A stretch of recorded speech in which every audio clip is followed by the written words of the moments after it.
In this video, we're going to talk about exciting stuff, conversion rates, and A/B testing. This video is brought to you by EpiPies Academy. First of all, what is A/B testing?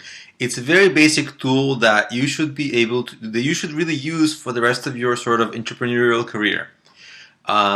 It's essentially the process of taking two different versions of maybe the same web page or the same feature, and giving it to some users, or maybe even making it live, and seeing how users will use it, and measuring which of the two versions has a higher percentage of people doing what you need them to do. Because you always need them to do something. For example, either click the buy button, or click some link that will take them to the sales page, or get them further in the sales funnel. So those are the things that you should really always, you kind of want people to do those sorts of things. And essentially your conversion rate is basically, what that means is, at what percentage does, version A of the feature or page convert people to go to the next, to do what you want them to do, and at what percentage does, version B get people to do what you want them to do. And after you measure, whichever, performs at a higher rate, that's the one you keep.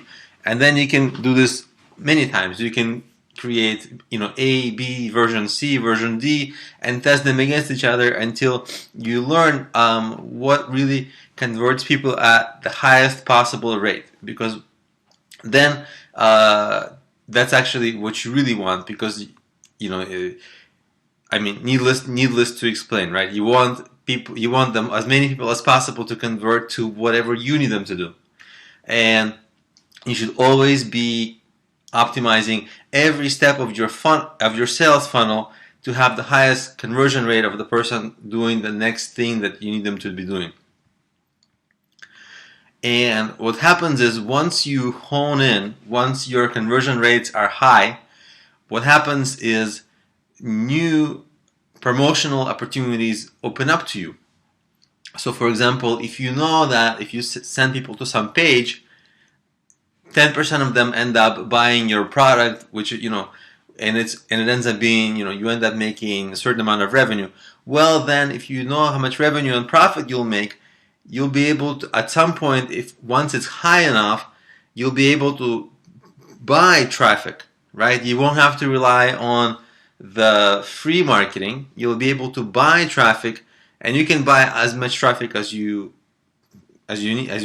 possible, right? Because as long as you can afford it, and you'll be able to afford it once the money you spend on buying traffic is less than what that traffic ends up buying from your site, right? Once that traffic converts to buyers at a high enough rate, and your site generates a lot of cash from them, then you can just take that cash and put it right back into getting more traffic. And then, of course, again, same cycle, right? That traffic converts at a high rate, generates even more cash. You take even more of that cash, you put it into getting more traffic, and so on and so on. And it's an absolutely golden cycle, right? But it's only really possible once your conversion rates for each step of the sales funnel are optimal. Because if they're not very good, if your conversion rates are not very good, if they're mediocre, chances are that the amount of money you're going to spend to generate some sales are going to be more costly than the sales you generate, right? So that's why you always want, for X amount of people, for as many as possible to end up converting. And once you convert at a very healthy rate, paying for traffic becomes a profitable thing.